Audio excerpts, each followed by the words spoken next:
Ne gre drugače, kot da vam test avtomobila, ki vam ga bomo predstavili, začnemo takole.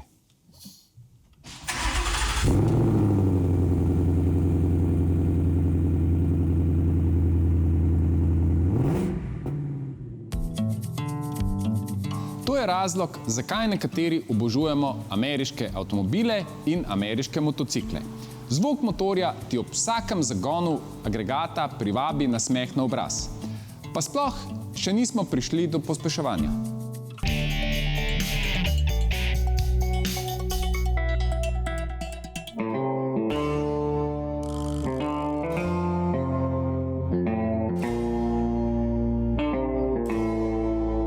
Oblikovnih novosti tale Mustang ne prinaša.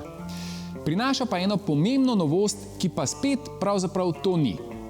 Če ste si ogledali test električnega Mustanga, potem veste, da se je skozi zgodovino te ameriške legende pojavljala tudi oprema Mach-1.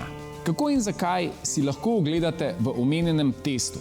Tokrat pa naj povem zgolj to, da je oprema nazaj v tisti njeni prvotni vsebini in s prvotnim imenom, torej Mach-1. Oprema prinaša posebno unikatnost, ki se kaže v maski s črnim logotipom, drugačnima zadnjim odbijačem ter spoilerjem ter posebnih oranžnih črtah na boku in pokrovu motorja. V oranžno obarvanih zavornih čeljustih, posebnih platiščih in posebni barvi, ki se ji po ameriško reče Fighter Jet Grey. A ja, in oranžne črte oziroma oranžno kombinacijo najdemo tudi v notranjosti. Zelo dobro bosta sedela voznik in sopotnik.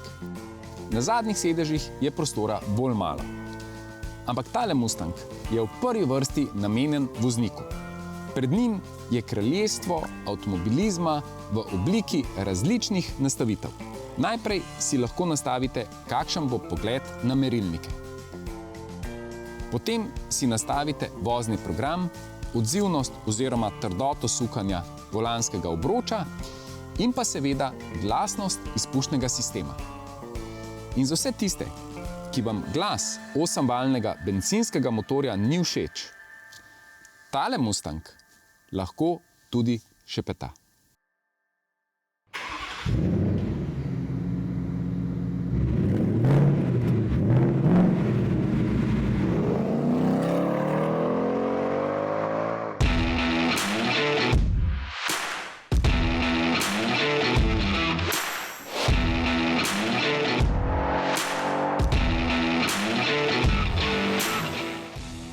Najvišjo dovoljeno omejitev v Sloveniji tale Mustang doseže v približno 5 sekundah.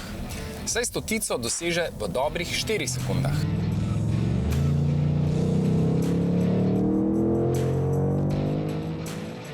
A bolj kot pospeševanje z mesta navdušijo 10-stopenjski samodejni menjalnik, 556 Nm navora in 338 kW.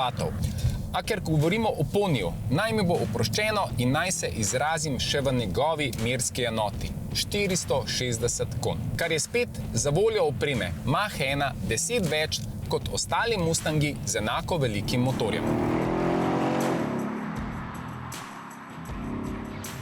Kakorkoli, moči je dovolj, da pri katerikoli hitrosti agregat reagira ekspresno hitro.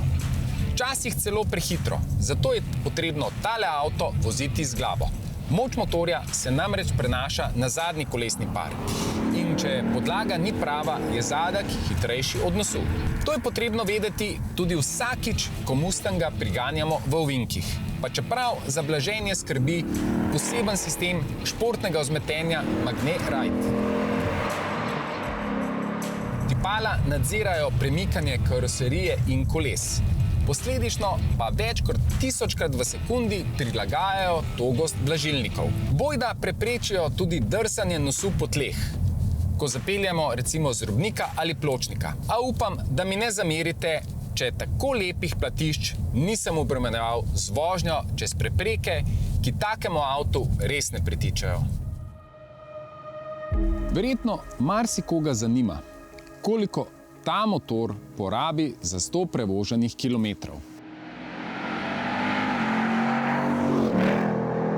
Ne najmanj, ampak verjemite, če si želiš tale paket, vzameš v zakup tudi porabo goriva, pa kakršnakoli že ta je. Tale Mustang namreč igra na čustva. Seveda tistih voznikov, ki jim tak avto ustreza. Z vsemi dobrimi in z vsemi slabimi lastnostmi, ki bi jih skeptik zagotovo našel. Ampak veste, nam se zdi in še marsikomu podobno mislečemu, tale avto upravičeno avtomobilska ikona.